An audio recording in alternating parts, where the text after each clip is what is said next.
Hello and welcome to Radio eSteno. Today I wanted to read you a couple of articles from the current JCR. One is about scoping. As you all probably know, I encourage students when they become reporters that first year to work with a scopist. And that is probably contrary to advice you've heard from other people. The reason I suggest that is that because you won't get as overwhelmed. Scopists often catch things that we miss, and they can also help you with maybe you're not 100% sure on some punctuation things, and maybe they know the rules better than you do at this point in time when you start. Also, when you start reporting, it's very common to want to just take as many jobs as you can, and then you very quickly hit the burnout moment, or you get just really overwhelmed. So here is the first article about scoping. Scoping your transcripts is like a second job, says Marjorie Rogers, RPR, CRI, an official reporter in Washington, D.C. So if you want a life and great mental health, you really have to have a scopist. Sending out a transcript for scoping means the reporter can actually do the job that he or she is best trained for, and that's writing, says Cindy Naffin, a scopist in Thousand Oaks, California. Early Langley, RMR, a freelance reporter in Danville, California, agrees. Scopists allow me to take on jobs every day, she says, and that time leads to financial benefits. Working with a scopist increases income because you're able to spend more time on the machine, which is where we make our money, says Tamara Pitteritt, RDR, CRR, a freelance court reporter in Hallandale Beach, Florida. Using a scopist has health benefits as well. If you're scoping and writing all day, that means you're sitting down a lot, says Rogers, leading to negative health results from such a sedentary lifestyle. Not doing her own scoping means Rogers gets more regular sleep, and Langley says it saves my wrist from typing 24/7. Taking away one piece of the process, says Pitteritt, leads to a greater work-life balance and quality of life, giving reporters time for family, hobbies, exercise, or even personal time off. Langley recognizes that if she didn't have a scopist, for example, she wouldn't have time to serve as chair on the NCRF Board of Trustees.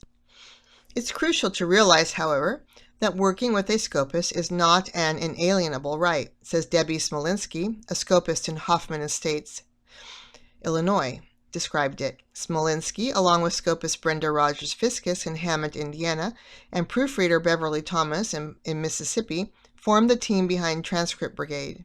New professionals, for example, should start by doing their own scoping, at least for the first year or so, recommends Nanette Butler, RMR, CRR, CRC, a freelance reporter in Orlando, Florida, to develop a dictionary and clean up your writing. A scopist's job isn't to clean up a mess, says Linda Evanson, a retired scopist from Stevensville with nearly 40 years of experience. You have to have something where you can make some money and feel respected. Evanson, who is also the founder of Internet Scoping School, tells her students that if they can't get 20 to 25 pages an hour after they put in a little time with someone, it's not worth their while. So I'm going to break in here and just say, you can still use a scopist even if your writing isn't perfect. You might just want to go over it first. Any spots that you dropped or that is really messy, you can clean that up before you send to a scopist and still send your stuff to a scopist as a new reporter. Now back to the article. Hiring a scopist is also a business decision. You have to have the money in your account, in your pipeline, to be able to pay a scopist.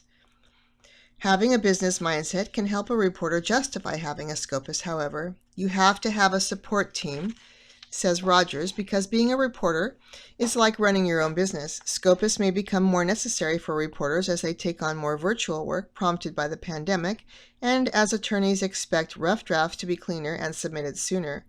Recognizing the business relationship between a reporter and scopist means that both sides agree to some basic ground rules, especially communication, trust, and respect. clarify expectations on deadlines, rates, and transcript preferences ahead of time, and provide contact information. The scopist must be able to work without any hand-holding from the reporter, and the reporter must provide final files and do the necessary preparation for a job. If a job cancels, the reporter should immediately inform the scopist so that the scopist can find an alternate job.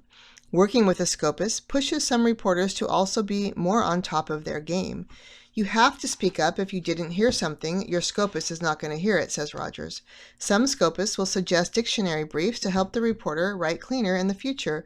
Reporters need to realize, however, that a scoped transcript still must be proofread, and they shouldn't set the perfectionism bar so high that the scopist can't reach it, said Evanson. It's important that everybody who works on your team not get offended, and, including me, if there's been a misspelling or some parenthetical is wrong or something like that, says Langley. While it's a good idea to establish a relationship with a new scopist through deposition work, scopists become a necessity for daily copy trials. Transcript Brigade specializes in dailies, which is why they come in as a team, but other reporters who put together their own team will often have 2 or 3 scopists, possibly also with a proofreader who can manage the back end of scoping and even begin working on the transcript via the eSteno software while the trail is ongoing, completing a rough draft at the end of the day. Having a scopist on the team also means the reporter has someone to go to for encouragement and empathy. Court reporting is a unique profession, points out Pitteritt, and it's also nice to have someone to call up and commiserate about bad audio or fast-talking witnesses. Naffin also says reporters and scopists collaborate, especially on dense material, to avoid mistakes overall. One person might hear something that the other missed. The overall effect is you're more confident in your position as a stenographer and in your ability to get your job done because you have a team that's helping you get it done, says Rogers. So that, I hope, is motivating you to use scopists as new reporters, even in that first year, even though the advice you get is contradictory to that. Here's another quote from Megan Stoltz Rogers. If it all works well, the end result is a series of satisfied clients, from the scopist to the reporter and, finally, to the attorney and who they're representing. Attorneys have so much on their plate, says Butler, and the last thing that they need is to worry about if they have a record. They need that just to flow. When it flows, attorneys can focus on their clients, many of whom, Butler points out, may have been waiting years to have their day in court.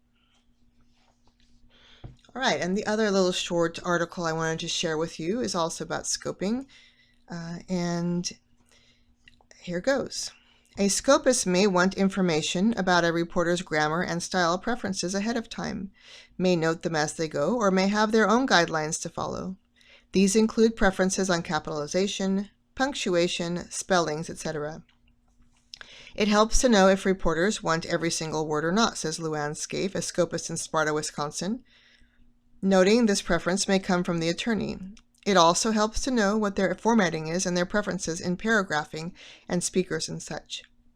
Still, a few grammatical issues come up repeatedly for scopists, including who versus that, capitalization. Lawyers have this tendency to cap absolutely everything, says Smolinski. How to punctuate a list and sentences that begin with conjunctions, i.e. so and but. Rules for punctuation, especially colons, semicolons, hyphens, and the most complicated of punctuation marks, commas. Remember that people don't speak the way that they write, and speech isn't always grammatically correct, so work with how the witness said something, not how they should have said it. Speech delivered via video should also be treated just like speech delivered in person. Finally, language rules and conventions change, and scopists follow those changes. All right, so use a scopist even if you're a new reporter is my advice to you. I am always happy to answer questions and help any students and new reporters, so just please feel free to contact me. Now here is your steno detective moment. I want you to find out how the words scopist and scoping began to be used in the court reporting industry for editing. Back in early years of computing and having computer software, we used to just always say, I'm editing my job. Where did scoping come from? All right, now for your motivational moment, I want to read you a couple of motivational quotes I have found. If everyone is moving forward together, then success takes care of itself. The nice thing about teamwork is that you always have others on your side. And one more. Teamwork is the secret that makes common people achieve uncommon results. Thank you for listening today, and I look forward to seeing you and imagining seeing you out there listening soon.